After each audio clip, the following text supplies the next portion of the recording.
आप तो समर्थ हैं, पिताजी का आदेश लेकर आए हो, वही आपके पास पावर है, मुझे कुछ सुविधाएं और प्रदान कर दो। तो परमात्मा ने कहा अपने पुत्र जोगजीत के रूप में खड़े हुए ने कि मांग के मांगता है भिखारी। तब ज्योति निरंजन ने कहा कि वचनबद्ध हो जाओ प्रभु, तब मांगू।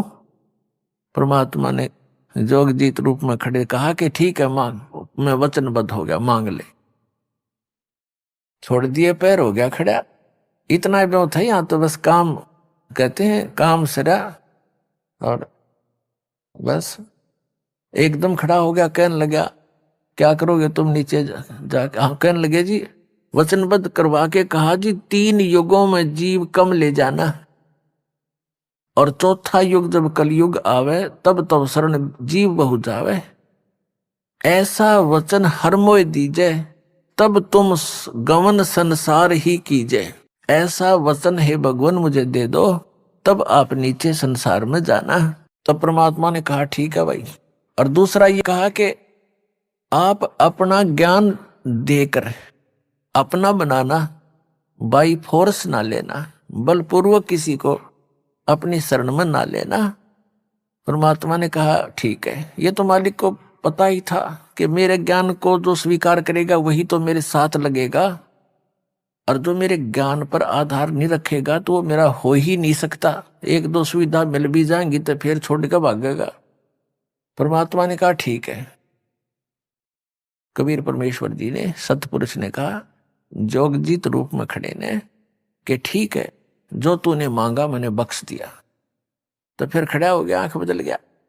ने बोला जाओ जोग जीत संसारा, कहते 12 पंथ करूं मैं साजा। फिर कहा था इसने अपना जाल फैलाया कि मैं ऐसा षड्यंत्र रचूंगा, ऐसा चक्कर व्यहू बनाऊंगा कि कलयुग के अंदर भक्ति योग नहीं छोड़ूंगा इनको, और अनेक पंथ बना दूंगा, अनेक धर्म बना दूंगा। आप पर लट्ठम लट्ठा रहेंगे ये, और देवल धाम मंदिर तीर्थ व्रत इन में उलझा दूंगा। ऐसा जकड़ दूंगा जब तुम कलयुग में जाओगे ये तेरी एक नहीं सुनेंगे, और कर लेना जो करो। देखा यहाँ पुण्यात्माओं, ऐसा स्वभाव है हमारा सभी का, जैसा यथा राजा तथा प्रजा। यहाँ का भगवान, यहाँ का राजा ऐसा है, तो हम सबके अंदर ये दुर्गुण विद्यमान है। काम लेना है तब तो हम आंखें और रखते हैं, काम सरते ही हम तुरंत बदल जाते हैं। तो ये हमारे अंदर त्रुटि आ गई। इस त्रुटि को इस ज्ञान से और भगवान की इस भक्ति से सेट किया जाएगा। फिर हम किसी के साथ ऐसा व्यवहार नहीं करेंगे, क्योंकि हम आत्म तत्व में आएंगे। वो मन स्वभाव को बद छोड़ देंगे। मन स्वभाव काल का है, तभी हम भक्त बनेंगे। तो कहा था कि जोग जीत जाओ संसारा, 12 पंथ करूं मैं साजा, नाम तुम्हारा ले करूं आवाजा। जैसे ये राधा स्वामी पंथ, 12 पंथ तो ये हैं जैसे कबीर साहब के मार्ग में आपको बहुत बार दिखाए।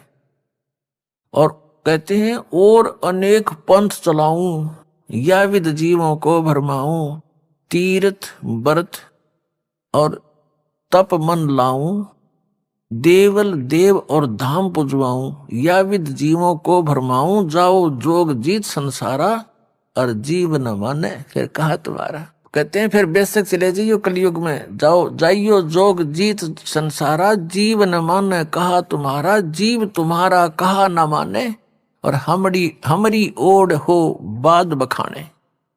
तुम्हारा ज्ञान कोई नहीं सुनेगा, और मेरे वकील बन जाएंगे इस ज्ञान के। ऐसे कैसे है, तो कहां से लाया है? परमात्मा ने कहा ठीक है, जब कलयुग 5500 वर्ष बीत जाएगा, जोगजीत रूप में परमात्मा ने कहा उस काल को कि ज्योति निरंजन, जब कलयुग 5500 वर्ष बीतेगा, परमात्मा ने वहां अपने आप को छुपाकर कहा कि फिर मैं अपना एक महापुरुष भेजूंगा, महान आत्मा भेजूंगा, और उसको पूर्ण मंत्र दूंगा, कंप्लीट कोर्स दूंगा, जो मेरी आत्माओं तक वो पहुंचाएगा, और मैं उसके साथ रहूंगा गुप्त रूप में, और कालत्री एक नहीं चालन दूंगा। अगर तू गलती करेगा उस समय तेरे वचन होंगे और तू फिर भी टांग अड़ाएगा तो फिर तेरी खैर नहीं है, समझ लेना।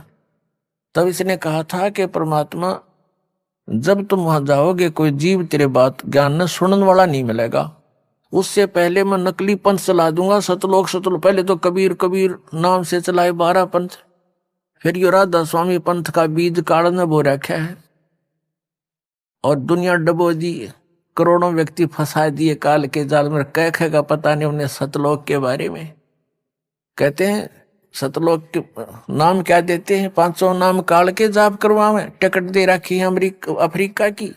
और बात करें अमेरिका की, इन टिकट तो दे रखी है यहीं रहने की, यानी यहीं के मंत्र इस जन्म मरण की व्यवस्था के। और बात करें सतलोक जान की, है कोई बात है इनकी। 500 नाम काल के जानो, जब दानी मन शंका आनो। घट रामायण के अंदर तुलसीदास हाथरस वाले ने स्पष्ट किया हुआ कि 500 नाम तो काल के हैं और इनसे भिन्न छठवां नाम वो सतनाम है, और उनसे भिन्न फिर आदि नाम वो सार नाम है। इस कंप्लीट को ये 5 नाम वो नहीं है, 5 नाम भी हैं लेकिन वो नहीं है जो रंकार ओंकार, ये नहीं, ये तो काल के हैं 500। वो 5 नाम हैं इस शरीर के अंदर कमल बने हुए, हमारे कमल चक्र। उन चक्रों पर एक एक देव का अधिपत्य है, उनकी लॉर्डशिप है। उन जैसे ऊपर के लोक हैं वहां वो देव रहते हैं, उनका कनेक्शन इस शरीर में जैसे टीवी में चैनलों से कनेक्शन होता है, ऐसे वो उन पर भगवानों के लोग वहां की क्रियाएं इन चैनलों से दिखाई देते हैं। और जैसे आजकल इंटरनेट के माध्यम से बिजनेस करते हैं तो वहां बैठे बैठे अपने कंप्यूटर में कर देते हैं और वहां जाकर उनका सौदा हो जाता है। ऐसे ही इन चैनलों में जो हम मंत्र आपको देते हैं, इन मंत्रों में ये कमाई, इन चैनलों में कमलों में ये कमाई फीड हो जाती है और ये सौदा आपका उनके लोगों में पहुंच जाता है कि इसकी आज इसने इतने मंत्र कर दिए और आपके बैंक में इसके इतने डिपॉजिट हो गया। जब यहां से चलोगे तो आपके ये 500 बैरिगेट साफ पाएंगे, जो बैरियर लगा रखे हैं काल ने। पहले मूल कमल में वहां जाओ, उससे ऋण मुक्त हो जाओगे। फिर स्वाद चक्र में सावित्री वर्मा जी, मूल कमल में गणेश जी, मूल चक्र में, इन सब से ऋण मुक्त होकर आप त्रिकुटी पर पहुंचोगे। अरे राधा स्वामी वाले कहते हैं साढ़े गुरु जी तो सीधे त्रिकुटी का मार्ग दस दे, नीचे की हमने कोई आवश्यकता नहीं। त्रिकुटी कोई बरवाड़ा का बस स्टैंड है, पैदल चले जाओ, साइकिल पर चले जाओ। त्रिकुटी तो इंटरनेशनल एयरपोर्ट है और वहां चले भी गए तो लाभ क्या हुआ? अगर आपकी आगे की टिकट नहीं है, धक्के खा लो एयरपोर्ट पे। तो आपने स्वदेश जाना है, स्वदेश सतलोक है, काल के लोक में हम आए हुए हैं। यहां से वो टिकट इस दास के पास है, सतलोक जाने की वाली वो मेरे पास है और यहां से क्लियर होगा।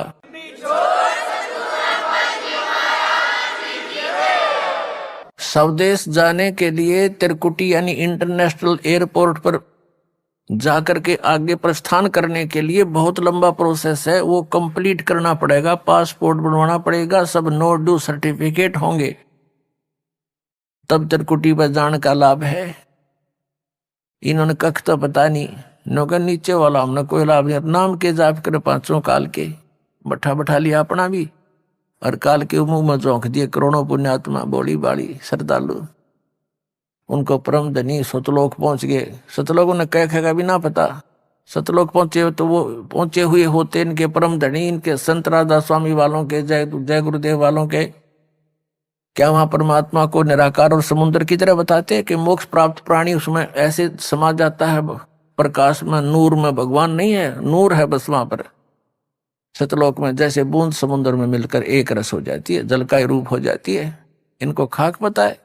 तो पुण्यात्मा, अब ये काल ने यहां इसलिए फंसा रखे हो आप, नाना प्रकार के धर्म बना दिए, भिन्न भिन्न प्रकार की पूजाएं हमारे गले में बांध दी, उनको घसीटे फिर रहे हम। जैसे पशु के गले में पाया बांध देते हैं, कोई लकड़ ना चालन दे, गट्टियां पर लाग गए चलना थे, तो ना हम भक्ति कर पा रहे हैं। परंपराएं इतनी जकड़वादी हमारे ऊपर जकड़ रखे हैं और लाभ कुछ होना नहीं। चलो हमने लाभ हो जा तो इन परंपराओं को भी हम स्वीकार कर लें, इन साधनाओं को भी हम कर लें, क्योंकि हमने तो भगवान चाहिए। वो कर करके थक लिए, आज तक इन ऋषि महर्षियों को भगवान नहीं पाया। कैसा है ये? निराकार बताते हैं, परमात्मा साकार है, निराकार है, उसका सहशरीर है, उसका नाम कबीर है, सब सदग्रंथ प्रमाण करते हैं। और आंखों देखा वो महापुरुष प्रमाणित करते हैं, जिन्होंने भगवान को देखा, सतलोक देखा, वापस आए। इससे सिद्ध है कि आज तक उन महापुरुषों को छोड़कर जिनको परमात्मा स्वयं आकर मिले, सतलोक लेकर वापस छोड़ा, उसके अतिरिक्त विश्व के किसी व्यक्ति को, किसी भी साधु संत फकीर ऋषि महर्षि आचार्य शंकराचार्य को भगवान नहीं मिला। वो लोक वेद दंत कथा बना दी उन्होंने, अपना अनुभव की। और परमात्मा को कोई निराकार बताता है, कोई कहते हैं अवतार धारण करके आता वो साकार है, वैसे निराकार है। ये इनकी कोरी अज्ञान अनुभव है इनका, ये कोई सत्य के आसपास नहीं है। तो गरीबदास साहिब जी को जब सचखंड लेकर गए तो वहां क्या देखा कि परमात्मा अन्य रूप में, तेजों में, शरीर में, सिंहासन के ऊपर बैठे, सिर पे मुकुट है, ऊपर श्वेत छत्र है, बहुत बड़ा गुम्बज है, सुंदर तेज पुंज का बना हुआ। जैसे ये पिल्लर खड़े हैं, ये पिल्लर लोहे के हैं, वो तेज पुंज के एक ही तत्व से बनता है सब कुछ। और बहुत तेजों में पृथ्वी है। सतलोक एक पृथ्वी है, जैसे पृथ्वी लोक है वो भी सतलोक है। और ये बताओ, नूर ही नूर है, प्रकाश ही प्रकाश है, चेतन ही चेतन है, और कुछ है ही नहीं। वहां सब बाग बगीचे हैं, सफेद कलर के हैं, सुंदर लदपद मेवा से रहते हैं, फलों से लदपद रहते हैं, सदा बहार हैं। दूधों के सरोवर, तालाब, दरिया, सागर भरे हुए हैं। वहां जल अमृत सरोवर भरे हुए हैं, वो कभी खराब नहीं होते। उसी का एक सैंपल यहाँ पर है, परमात्मा ने भेज रखा है। गंगा का जल जो है इस पृथ्वी पर है, गंगा जैसा जल नहीं। लेकिन ये आया कहां से है? जिसकी दिव्यदृष्टि ने काम किया, देखा कि शिव के लोक से गंगा आई। शिव के लोक में कहां से आई? विष्णु के लोक से आई। इससे आगे इनकी बुद्धि काम नहीं करती। विष्णु के लोक में कहां से आई? इस ज्योति निरंजन के पास एक ऐसा डैम है, बहुत बड़ा डैम है, जिसको जटा कुंडली डैम कहते हैं, धाम वो सरोवर कहते हैं। और वहां कहां से आई? सतलोक से। सतलोक से गंगा का जो जल है, सतलोक का एक सैंपल है कि ऐसे पदार्थ हैं वहां कभी खराब नहीं होते। दूध भी ऐसा है, दही के भरे हुए वहां पर सब ऐसे सरोवर हैं, सब व्यवस्था उपलब्ध है वहां पर, तो वो खराब नहीं होते। जैसे इस यहाँ के लोक में और सब पदार्थ नाश हो जाते हैं, वो खराब हो जाते हैं, गंगा जल खराब नहीं होता। ये सतलोक से आया हुआ एक सैंपल है आपके लिए कि ऐसे पदार्थ हैं वहां पर जहां आपको वापस जाना है, जहां से आप आए हो। ये जो दास आपको बता रहा है, ये कोई लोक वेद नहीं, कोई डूम भाट के गीत नहीं, ये गॉड गिवन ज्ञान है। कबीर भगवान ने बताया है, वो स्वयं आकर ज्ञान दिया है। और आंखों देखा महापुरुषों ने देखकर फिर अपना बयान किया है सच्चाई को, वो ही आपके रूबरू दास कर रहा है। इसने कति ऐसा मान लेना, बिल्कुल फाइनल समझ लेना, इसमें अगरम मगरम की जगह में छोड़ रखना। जब आपके हृदय में ये बात दास की 100 सत्य हो जाएगी सिद्ध, फिर आपकी आत्मा यहां से कति हट जाएगी। और यहां से हटे बिना वहां जा नहीं सकते आप। दो नौकाओं पर पैर रखकर आदमी यात्रा नहीं कर सकता, बीच में पड़ा करे। तो जैसे जब तक आप यहाँ रहो, आराम से रहो, अपने बच्चों में, भाइयों में, बहनों में, माता में, जो भी आपका परिवार है, रिश्तेदारी है, लेकिन भगत बना कर रखो उन सब ने। और वो भगत नहीं होंगे, आपकी आस्था रहेगी, तो फिर आपको ये लटका लेंगे। तो बच्चों को भी नाम पर लगाओ। और फिर भी कोई नहीं मानता है, दुर्भाग्य है, तो डगमग ना होना। इस ज्ञान को आधार बनाकर आपको ये सोच लेना चाहिए कि आप तो यहाँ रहने ही नहीं हो, आपके बेटा है चाहे बेटी कितने अच्छे हैं, पोता है पोती है, दोते हैं दोती है, या कोई कार कोठी है, तो आप तो यहाँ रह ही नहीं सकते। ये आपके हैं कैसे? जब तक आप इनके साथ हो बिल्कुल प्यार से रखो। ये उस परम पिता के बालक हैं। जैसे एक नौकर रहता है, उसको ड्यूटी लगा दी जाती है धनी यानी मालिक के द्वारा कि मेरे बच्चों की देखभाल कर, और ये पैसा ले इनकी खर्चे का। तो उस नौकर को मालूम होता है उनकी कितनी केयर टेक रखता हो कि कहीं ये नाराज ना हो जाए, इनको कोई दुख ना हो जाए, शिकायत हो जाए, मालिक तेरी नौकरी से बर्खास्त ना कर दे। उसके अपने बच्चे ना होते हुए भी वो उसके हृदय से सेवा करता है उस समय। लेकिन जब उसको नौकरी से निकाल दिया जाता है और उसमें उनकी ममता नहीं होती, उसको पहले ही पता था कि ये तेरे नहीं, ये मालिक के बच्चे हैं। तो ये आपका या भूल, ये आपकी जो भूल कद मिटेगी वो तो समय आप बताएगा, लेकिन ये मिटानी पड़ेगी आपने।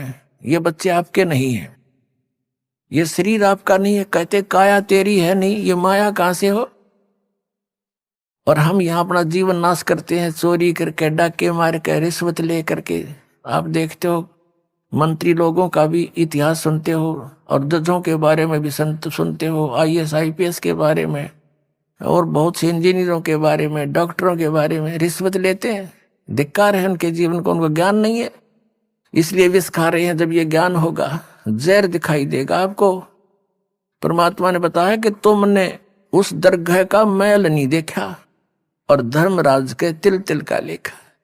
तुमने वो स्थान देखा को ना जहां काउंट होता है, वहां छुपा नहीं सकते, वहां गवाह की आवश्यकता नहीं है। आप जो भी कर्म करते हो आपके अंतःकरण में वो फिल्म की तरह गुप्त चित्र अंदर अंकित होते हैं, और इसकी एक कॉपी धर्मराज के दरबार में ऑटोमेटिक डेली चली जाती है। जब आप वहां जाओगे आपका वो आपकी हार्ड-डिस्क वहां तैयार पाओगी और ला के कंप्यूटर में, और आपको खड़ा कर देंगे सामने, अग देख तेरे कुक्रम और सुक्रम। वहां पूछने की, वहां ना करने की आवश्यकता कोई नहीं। इसने झूठ बोलने का समय ना मिल रहा है, अगमने ऐसा ना करे, वो तो करता दिखा है। फिल्म में जो आदमी कर रहा है सारे काम, वो कैसे कहेगा हमने ना करे? नीची गर्दन कर लेता है। कहते तुमने उस दरगाह का मैल नहीं देखा और धर्मराज के तिल तिल का लेखा, एक एक तिल का। चिट्टी पायल बाजे पैर, साहेब सुनता है सब लहर। यदि हम सोच भी गलत करते हैं किसी के बारे में, वो भी अंकित होती है। हम सोच भी अच्छी बनाते हैं, भला करने की ना कर सकते हैं, दान करने की सोच करते हैं नहीं कर पाते हैं, उसकी भी राहत आपको मिलती है, वो भी गुड अकाउंट में होता है। और करना तो पड़ेगा ही पड़ेगा, लेकिन सोच अच्छी है वो भी अच्छा अकाउंट है। और सोच बुरी रखते हो, किसी के बुरा करना चाहते हो, तो वह भी लिखी पाओगी आपकी। तो परमात्मा कहते हैं तुम इसलिए यहां गलती करके फंसे रहते हो, तुमने उस परमात्मा के न्याय स्थान को देखा नहीं है, जहां पर एक एक नए पैसे का अकाउंट आपने पूरा करना पड़ेगा। जो किसी का बुरा किया है, किसी का लिया है, दिया है, वह पूरा करना पड़ेगा तुमने। तो उसके लिए अब हम आपको एक परंपरा बताते हैं। ये ना समझना कि ये नियम सख्त हैं, ये बहुत आसान नियम बना दिए आपके। किसी से पैसे लेते हो फिर उसका देना पड़ेगा, ये कोई बड़कों का खेल है? जैसे कोई रिश्वत लेता है या किसी और 2 नंबर से बकवाद करके किसी से ठग लेता है, वो पैसे उसने देने पड़ेंगे। इसमें ना किसी और जन्म में वो दामाद बन के ले जाएगा और खुश होकर देने पड़ेंगे, और कई गुना हो जाएंगे तब तक। तो सिर में दर्द करने की आवश्यकता नहीं है, ये बिना ज्ञान के हम ऐसा कर रहे हैं। इसलिए अब क्या है, जैसे हमारे उलझे हुए संस्कार तो ढेर है अभी पिछले भी, ये तो समाप्त हो ही नहीं सकते। यदि ये विधान हम माने इन अज्ञानियों का कि प्रारब्ध कर्म और संचित कर्म जितने भी हैं ये तो भोगने ही पड़ते हैं, और फिर मोक्ष कैसे होगा, अंत कैसे होगा? ये हमारा आपस का संस्कार अंत नहीं होगा तब तक हम मुक्त नहीं हो सकते, फ्री नहीं हो सकते। उसके लिए परमात्मा ने विधान बताया है कि एक ऐसा मंत्र दूंगा, उस मंत्र की कमाई से आपके पुण्यों का तो ढेर लग जाएगा, और जो पाप आपके होंगे उनको मैं कैंसल करूंगा अपने कोटे ते, अपनी ताकत ते, आपकी श्रद्धा देख के, आपकी आस्था देख के। कहते हैं जब ही सतनाम हृदय धरो भयो पाप को नाश, और जैसे चिंगारी अग्नि की भाई पड़े पुराने घास। तो 1000 टन सूखा घास पड़ा हो और उसमें एक माचिस की सीख जला कर लगा दे, सारे को फूंक करके ढेर बना देगी, राख बना देगी। और चलेगी तेज हवा, उसको उठाकर कहीं की कहीं फेंक का होगी, फील्ड क्लियर हो जाएगा। तो कहते हैं जैसे सूरज के आगे बदरा ऐसे कर्म छयारे, और प्रेम की पवन करे चित मंजन झलके तेज नयारे। आत्मा और परमात्मा के बीच में आपके इन पाप कर्मों का के बादल छा गए, इनको प्रेम की पवन और करे चित मंजन झलके तेज नयारे। जैसे सूरज के आगे बादल ऐसे कर्म छयारे, और प्रेम की पवन करे चित मंजन फिर झलके तेज नयारे। एक मंत्र दिया जाएगा आपको, आपके पापों का नाश करेगा। आपके जब पाप नाश हो जाएंगे, आपके हृदय में एक विशेष कसक बनेगी। भगवान की चर्चा सुनते ही, प्रारंभ होते ही, उसका नाम शुरू होते ही, कहीं पर भी चर्चा सुनते हो तो एकदम गदगद आत्मा होगी, आंखों से आंसू टपकन लग जाएंगे। तो वो प्रेम की पवन है, प्रेम की हवा चल पड़ी, और फिर वो साफ कर देगी आपके सब दुर्गुणों को, और अपराधों का जो संचित अपराध है उनको भी, और प्रारब्ध वाले कर्मों को भी ये मंत्र नाश करेगा। तो कहते हैं इस प्रकार। तो यहां जो हम अपना जो संस्कार है, अब आपके जिसके भी जैसे हैं, अब इसको परमात्मा यही निमटा देगा आपके। जैसे अब हम करने परमात्मा के आदेश से होगा बच्चों, जीव के बस का नहीं है। कबीर भगवान की रजा बिना ना तो समाज सुधार हो सकता। ये समाज सुधार का ठेकेदार बताया करते, समाज सुधारक देखा करते, मैं ऋषि दानंद जैसे, उन जैसा विकारी प्राणी नहीं था, और हम उनको वो उनसे आशा करते थे कि वो समाज सुधार करेंगे। भांग वो पीता था, तमाकू सूंगा तमाकू खावे, और हुक्का पीवे, नंगा रहे, अबरक भस्म खावे, और चाय पीवे 150-125 वर्ष पहले। तो कहने का भाव ये है, किसी जीव का दोष नहीं, यू काल किसी के पंजे नहीं टेकने देता। ऋषि में ऋषि फेल कर दिए, विश्वामित्र जैसे घर छोड़कर, राजा था विश्वामित्र, राज त्याग कर जंगल में जा बैठा, घोर तपस्या करने, रास्ता था नहीं इनके पास, परमात्मा का साथ नहीं, काल इसके इनके इर्द गिर्द रहता है, इनकी बकवाद को तुरंत खराब करने के लिए साधना कर रहा था। ऊपर तो एक उर्वशी भेज दी औरत खूबसूरत, वो वहां इधर उधर बैठ कर लगी अदाएं करने। विश्वामित्र छोड़ दिया सारा, भक्ति भक्ति उसका पीछे हो लिया। एक लड़की को जन्म देकर पटक कर उसके मारने आ गए। 6 महीने की होली जब पकड़ रही सी तेरे लड़की को, और अब तेरा और मेरा इतना मती से काम आई थी बता। मन के मारे बन गए बन तज मस्ती माँ, कह कबीर के करूं यो मन तब मन बान माने ना। जंगल में टिंडे लेने गया था घर छोड़ कर, और यो काम करना था। अकल है तो यू काल ना टिकन देता। ये जीव के बस की बात नहीं, ये तो परमात्मा साथ रहेगा, काल को दूर रखेगा, दुर्बुद्धि से बचाएगा। ऐसे ही इन महर्षियों ने कोशिश की समाज सुधारण की, लेकिन ये खुद ना सुधर सके, और उनके खाक सुधारेंगे तो इनके बस की बात नहीं थी। ये काल इतना प्रबल है। ये तो कहते हैं काल डरे करतार से, जय जय जय जगदीश, ये जोरा जोड़ी जाड़ता पगरज डार सी। कहते हैं काल डरे करतार से, और जय जय जय जगदीश, और जोरा यानी मौत परमात्मा के जूते साफ करती है, और पगरज डारे शीश कबीर परमात्मा के आगे कहते हैं ये मौत और ये काल है, उसके आगे करबद्ध हाथ जोड़कर खड़ा रहता है।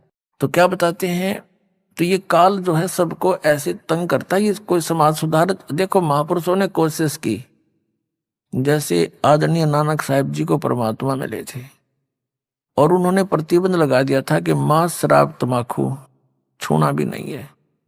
एक सवत समाज बना, कुछ दिन चला, उसके बाद फिर विकार आ गए। अब जो समाज तैयार होगा इसमें हजारों वर्षों तक विकार नहीं समाओगे। अब ऐसा समाज तैयार करेंगे हम।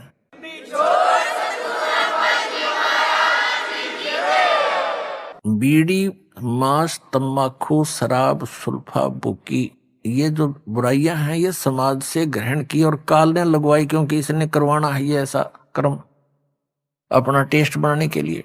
तो अब धीरे धीरे ये समाज हमारा बहुत ज्यादा विकसित होगा, बहुत फैलेगा।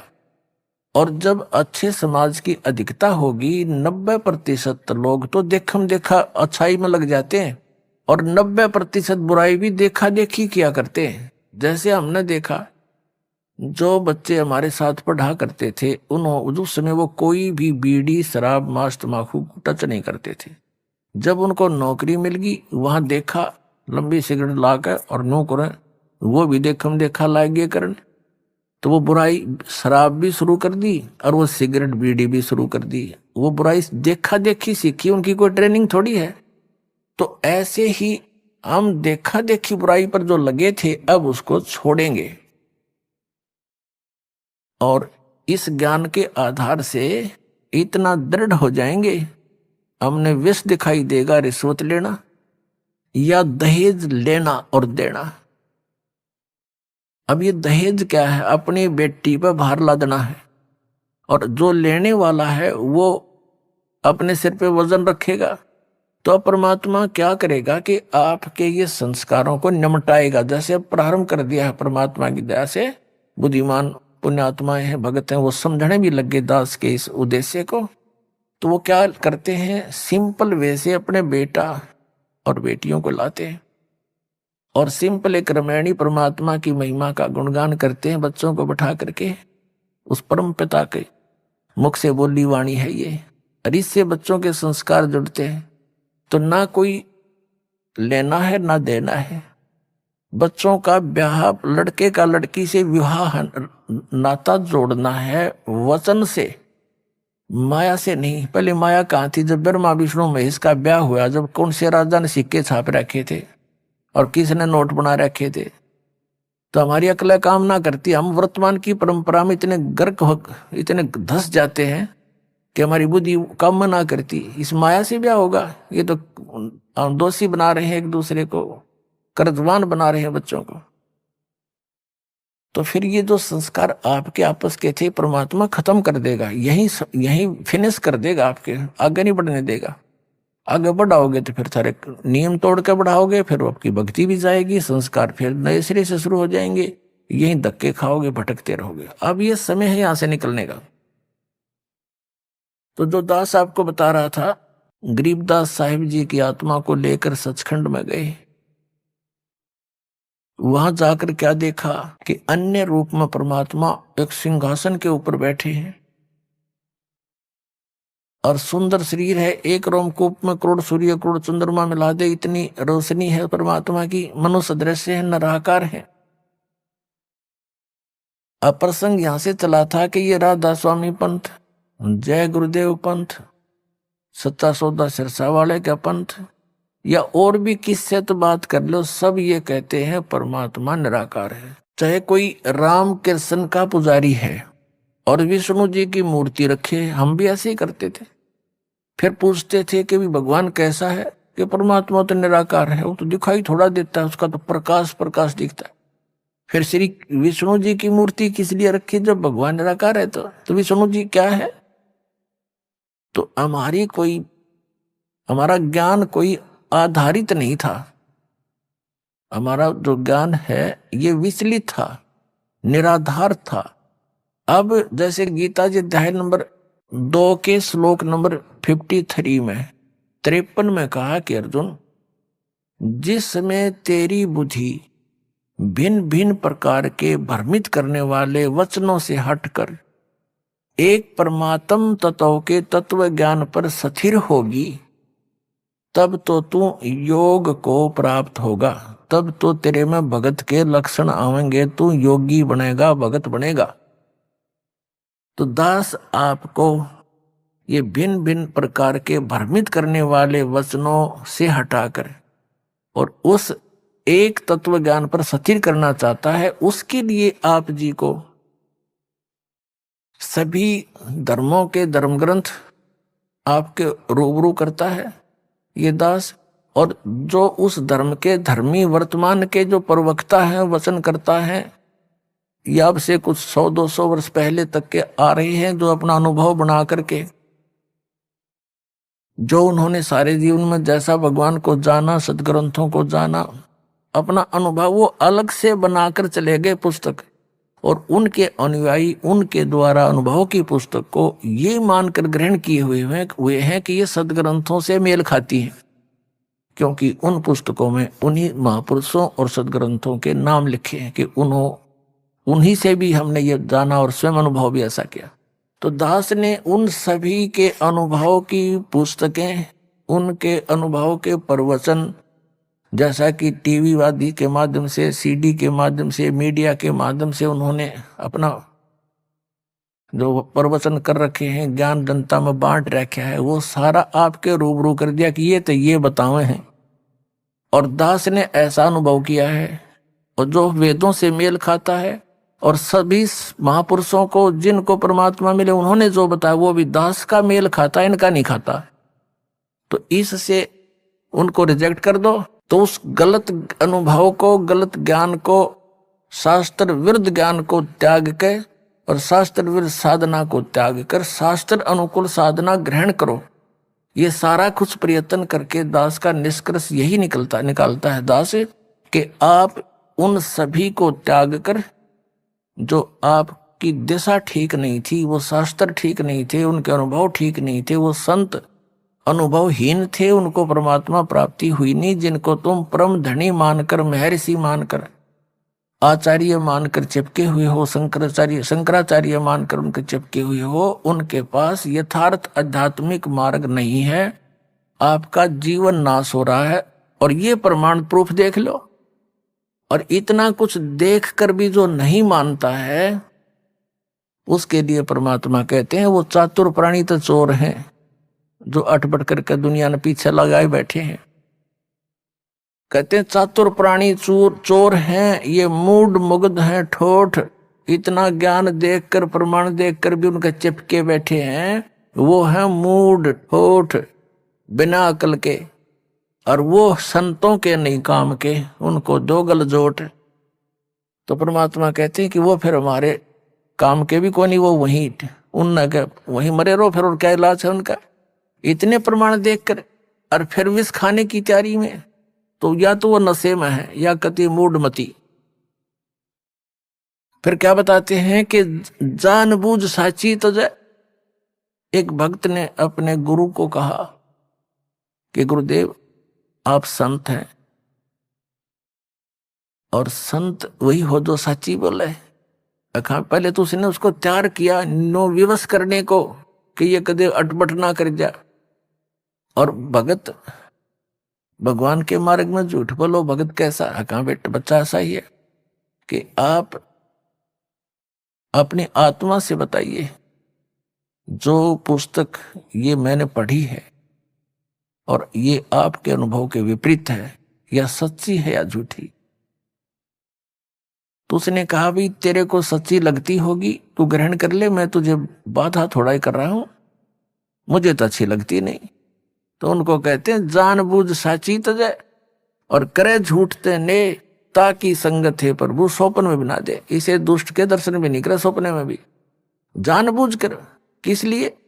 सिर्फ अपनी वो मेहनता ही ना छूटे, और कलगदा बनेगा वह मेहनता ही वहां छूटेगी, फिर मारेगा कड़म लठ कुमार, डायमंड का बोरा कमर पर होगा। तो हमने जो भी संत महंत आचार्य ऋषि महर्षि शंकराचार्य संत हैं, ये सभी परमात्मा के लिए ही निकले हैं। अभी तक तो चलो जैसा भी हम धोखे में थे, संत भी थे और भगत भी थे। अब इस दास ने कति क्लियर कर दिया। अब इन संत महंतों ने या तो ये बताना चाहिए कि रामपाल झूठ बोल रहे हैं, एक पॉइंट गलत सिद्ध कर दो मेरा, और नहीं तो अपना कल्याण कराओ। आओ मान बढ़ाई क्या है इसमें?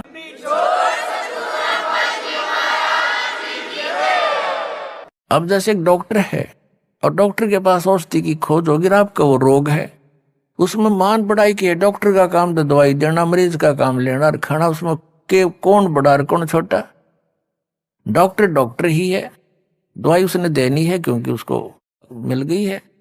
तो दास के पास इस जन्म मरण के दीर्घ रोग को नाश करने की वो यथार्थ औषधि, यथार्थ मंत्र है, जो आज तक न ब्रह्मा जी को प्राप्त हुए, न विष्णु जी को, न शिव जी को, वो दास के पास उपलब्ध है। तो पुण्यात्माओं, ये जितने भी सतलोक का ठेका ले रहे थे ये पंथ, इनको कुछ भी ज्ञान नहीं था।